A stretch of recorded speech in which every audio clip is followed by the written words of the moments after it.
ជំរាបសួរពុកម៉ែបងប្អូនថ្ងៃនេះខ្ញុំមកសមារឿងបន្តបើការនិយាយអ្វីដែលខុសឆ្គងសូមអភ័យទោសទុកជាមុនអរគុណបន្ទាប់ពីលូសេនបានវឹកហាត់ក្បាច់គុណដែលទទួលបានពីបរិះដែលលូសេនបានសម្លាប់លើពីនេះទៀតគាត់កាន់តែអនុវត្តទាំងនេះកាន់តែច្រើនគាត់មានអារម្មណ៍ថាមានកម្លាំងនៅក្នុងខ្លួនហើយលូសេនក៏ទទួលអារម្មណ៍ថានេះមិនមែនដោយសារតែបច្ចេកទេសហាត់ប្រាណតែវាមានបច្ចេកទេសមួយទៀតសម្រាប់ការដកដង្ហើមការអនុវត្តបច្ចេកទេសដកដង្ហើមនិងលំហាត់ដែលខ្ញុំបានបង្រៀនទាំងអស់គ្នាពេលណាក៏បាននិងនៅពេលណាដែលអ្នកអាចធ្វើបានលូសេងគាត់មានចំណាប់អារម្មណ៍ខ្លាំងដោយសារតែចលនាតិចតួចទាំងនេះផ្ដល់ឲ្យគាត់នៅលទ្ធផលល្អប្រសើរជាងពេលដែលគាត់បានអនុវត្តរយៈពេល1ឆ្នាំលូសេងបានឆ្លើយថែមទៀតថាទេវាផ្ដល់ឲ្យខ្ញុំនៅលទ្ធផលលើសពីអ្វីដែលខ្ញុំទទួលបានពីការបណ្ដុះបណ្ដាលជាច្រើនឆ្នាំរបស់ខ្ញុំមិនបានប្រមាណផងស្រាប់តែលូសេងបានគោពោះគ្រូតើនេះតើមានរឿងអ្វីកើតឡើងហើយបើជាខ្ញុំឃ្លានម្ល៉េះហើយខ្ញុំមិនអាចទ្រាំបានទេវាអាចថារាងកាយរបស់ខ្ញុំមិនអាចផ្គត់ផ្គង់ថាមពលបានគ្រប់គ្រាន់បន្ទាប់ពីកម្រិតឈាមរបស់ខ្ញុំកើនឡើងយ៉ាងខ្លាំងដោយសារលូសេងមានថាមពលខ្លាំងពេកអញ្ចឹងគេត្រូវការទាមទារថ្នាំបំពន់ដែលមានសារធាតុខ្ពស់ដូចជាថាថាមពលកម្រិតខ្ពស់ណាអានេះដោយសារគាត់មានតែថ្នាំកម្រិតទាបទេអញ្ចឹងគាត់ត្រូវការទិញថ្នាំដើម្បីបំពន់កម្លាំងធាតុគាត់កាន់តែខ្លាំងទៅការថ្នាំកម្ពូលណាប៉ុន្តែប្រាក់ចំណូលគ្រួសាររបស់លូសេងនោះវាមិនគ្រប់គ្រាន់សម្រាប់ចំណាយទិញថ្នាំបំពន់ហ្នឹងណាឲ្យលូសេងបានទេបើសិនបើនៅតែបន្តអញ្ចឹងលូសេងអាចនឹងប៉ះពាល់ដល់នេះណាខ្លួនប្រាំរបស់គាត់អញ្ចឹងគាត់មានតែរកលុយផ្ទាល់ខ្លួនដើម្បីទិញថ្នាំបំពន់ហ្នឹងឯងហើយលូសេងបាននឹកឃើញថាអូសាលានីមួយៗនឹងផ្ដល់រង្វាន់ដល់សិស្សគំរូដែលជាប់លេខ1អាចនឹងជារង្វាន់ណាអញ្ចឹងមុននឹងឈានបានរង្វាន់ហ្នឹងគាត់ត្រូវតែបង្ហាញទេពកោសល្យនិងភាពរឹងមាំរបស់គាត់ណាមកដល់សាកលវិទ្យាល័យវិញនេះជាសង្វៀនកីឡាណាបើកលេចមើលចូលក្នុងបន្ទប់ផ្លាកាវិញមិត្តភក្តិលូសេងបាននិយាយថាកម្រណាស់គ្រូមិនបានចំណាយពេលមេរៀនទាំងមូលឆ្លងកាត់กระดาษប្រឡងទេហើយបន្ទាប់ពីបាននិយាយរួចមិត្តភក្តិលូសេងក៏បានលើកឃើញហើយឃើញសាច់ដុំរបស់លូសេងគឺថាអូយើងមិនបានជួបគ្នាប្រហែលថ្ងៃសោះខ្ញុំស្ទើរតែមិនទទួលស្គាល់អ្នកហើយលូសេងបាននិយាយទៅវិញថាបានខ្ញុំបានអនុវត្តយ៉ាងលំបាកពេលថ្មីនេះក៏ផ្ទះដៃមិត្តភក្តិលូសេងកុំប៉ះខ្ញុំនៅទីនោះវាប្រឡំចាប់សាច់ដុំមក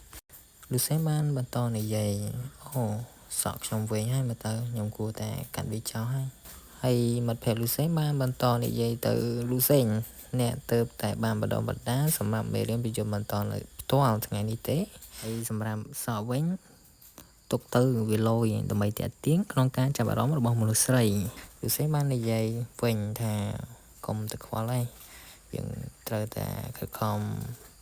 ប្រឹងប្រែងបន្ថែមក្នុងការរៀបចំសម្រាប់វាកន្លែងហ្នឹងចង់សម្ដៅថាលូសេងនឹងខិតខំដើម្បីយកបានបន្ទុកលេខ1ក្នុងការបានរង្វាន់ណាដើម្បីទិញថ្នាំបំពន់កម្រិតខ្ពស់ដើម្បីអនុវត្តធម៌ពលរបស់គាត់ចូលក្នុងសាសិល្បៈក្បាច់គុណគេហៅកន្លែងសង្វៀនហ្នឹងណាជានេះទៅទៀតខ្ញុំសូមណែនាំគ្រូវឹកនៃសិល្បៈក្បាច់គុណគាត់ឈ្មោះហ្សងស៊ីងហ្គូតែខ្ញុំហៅឈ្មោះហ្សងបានហើយបន្ទាប់ពីណែនាំឈ្មោះរួចហើយហ្សងក៏បាននិយាយសិស្សថាអូខេសម្រាប់ការសិក្សាផ្ទាល់មេរៀនប្រយោជន៍ថ្ងៃនេះហ្សងបានណែនាំសិស្សរៀនពីវគ្គសិក្សានៃសិល្បៈក្បាច់គុណជាមូលដ្ឋានសិនបន្ទាប់មកនេះខ្ញុំហៅគាត់អាម៉ាប់រយថាបើហៅមិនប្រាប់លូសេងវាកង់គ្នាបរយអាម៉ាប់បាននិយាយទៅលូសេងតិចថាខ្ញុំឮថាលោកគ្រូហ្សង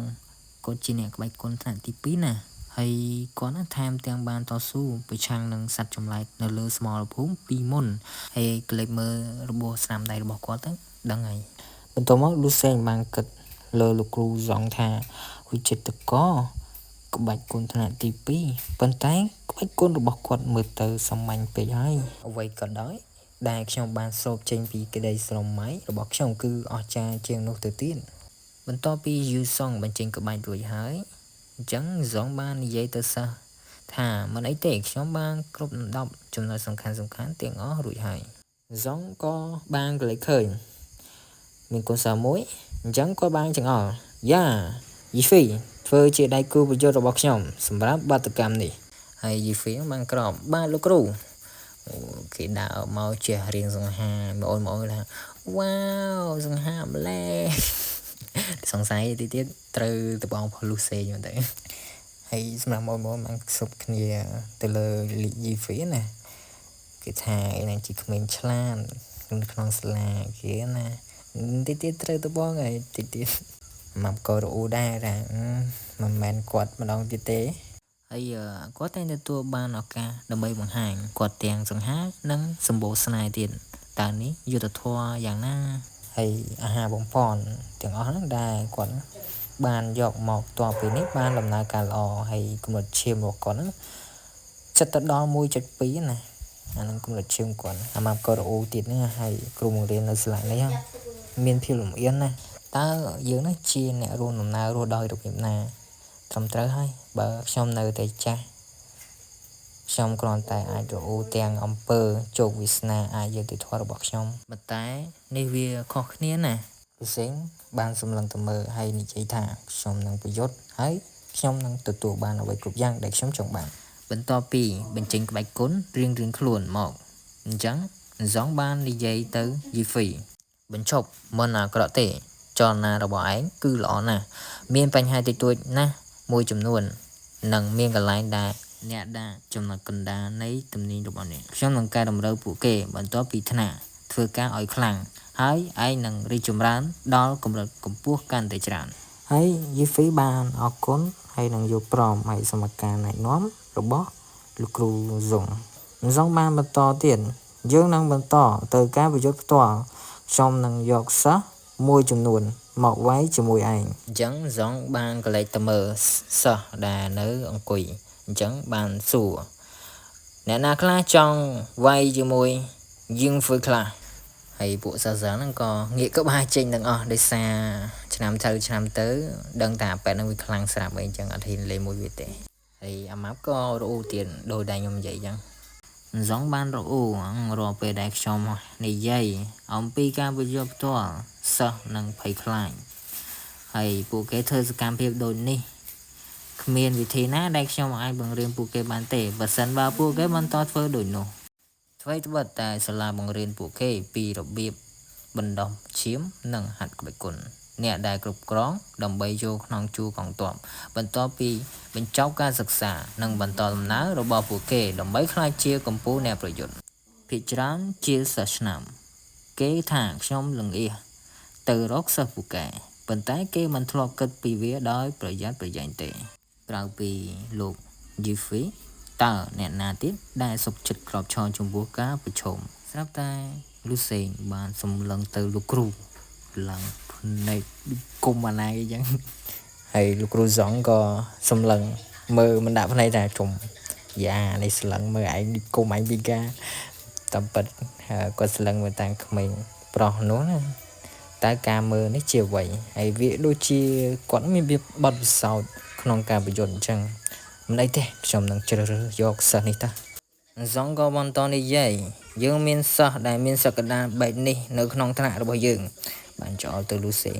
ថាបានលោកគ្រូអាម៉ាប់ក៏ប្រាប់លូសេងណាថាកុំប្រយុទ្ធអីវើយហើយយកឈ្នះគេមិនកើតហើយប្រយ័ត្នត្រូវបែកទំពាំងវិជូររបស់ឯងណាបន្ទាប់មកលូសេងបាននិយាយទៅអាម៉ាប់ថាអើយសម្រាប់ទៅអញបានអនុវត្តយ៉ាងលំបាកនៅពេលថ្មីនេះណាហើយចាំមើលក្បាច់គុណអញបង្ហាញទៅឲ្យគេមិនដែរបន្ទាប់មកលោកគ្រូហ្សងបានណែនាំពីរបៀបវាយគ្នាហើយពេលវេលាកំណត់គឺតែ10នាទីទេហើយច្បាប់គឺដូចគ្នាទៅនឹងស្ប៉ាងក្បាច់គុណស្តង់ដារប៉ុន្តែត្រូវចាំថាសុវត្ថិភាពនឹងមកមុនគេអញ្ចឹងហ្សងបានរំលឹកឡើងវិញនៅចំណុចសំខាន់ដែលគាត់បានលើកឡើងពីមុនមកបន្ទាប់មកលូសេងនិងយីហ្វីបានសន្លឹងមកគ្នាហើយមើលសិនទៅទីទៀតត្រូវរបស់លូសេងហើយមើលទៅសង្ស័យ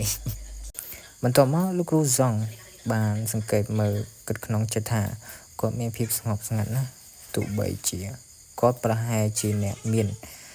ប្រៀបជាមួយនឹងសិស្សកម្ពុជាក៏ដោយហើយវាបានជាខ្ញុំមើលមិនបានកត់សម្គាល់គុណភាពនោះនៅក្នុងគាត់ពីមុនតើគំនិតឈាមរបស់អ្នកគឺជាអ្វីនៅពេលចុងក្រោយដែលអ្នកបានវាស់វាលូសេនបានប្រាប់លោកគ្រូពេលចុងក្រោយដែលខ្ញុំបានវាស់វាគឺ 0.8 លោកគ្រូហើយសងក៏គិតក្នុងចិត្តចំ 0.8 ទៀបម៉ែ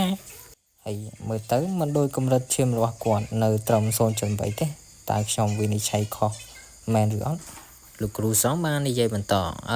មកកុំដាក់កម្លាំងខ្លាំងពេកទៅក្នុងផ្លុំរបស់អ្នកហើយការផ្ដោតសំខាន់គួរតែជាការសិក្សាជំនាញពីគ្នាទៅវិញទៅមកទៅរួចរាល់ហើយនៅតោះចាប់ផ្ដើមចា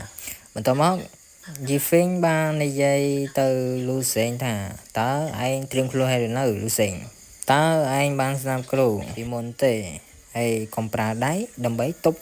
ការដួលឬអ្នកអាចនឹងបាក់ចឹងហើយឯងនឹងត្រូវការពារចំណុចខ្សោយរបស់ឯងជាពិសេសគឺក្បាលរបស់ឯងហ្នឹងបន្តមកលូសេងបាននិយាយទៅយីហ្វីវិញសូមអរគុណចំពោះការរំលឹកខ្ញុំរួចរាល់ហើយខ្ញុំនឹងមើលការថែទាំរបស់អ្នកបន្តមកនិយាយចប់ផងស្រាប់តែយីហ្វេលេងដាក់កំណាប់ដៃមកហើយចំយ៉ាអញតន់ដឹងអីផងវាយមកបាត់ប៊ីសនឹងត្រូវមុខរបស់លូសេងហើយអាប៉ែនោះខំតែអស់ចំយ៉ាហើយត្រូវកំណាប់ដៃរបស់អញដឹងតែជូពេតហើយតែខំតែអស់មានន័យលូសេងបានកិច្ចស្រាប់តែយីហ្វីជុំលឿនម៉ែជុំកំណាប់ដៃគេមានន័យប៊ូស៊ីកំណាប់ដៃរបស់លូសេងបានទៀតមិនចេះតិចឆ្ងាយទេមិនទៅប្រហែលគីឡូម៉ែត្រទេមកដល់កន្លែងសិស្សអង្គុយអាពេលនោះកុំអីបានទប់ទេកុំអីទៅទាំងអស់បន្តមកលោកគ្រូសងក៏បានរត់ស្ទុះស្ទាយមកជួយនេះយីហ្វីចំយ៉ាហើយសិស្សទាំងអស់បានភ្ញាក់ផ្អើលនឹងលូសេងតើនេះជាលូសេងមែនមិនវាគាត់តែមួយដៃសន្លប់បាន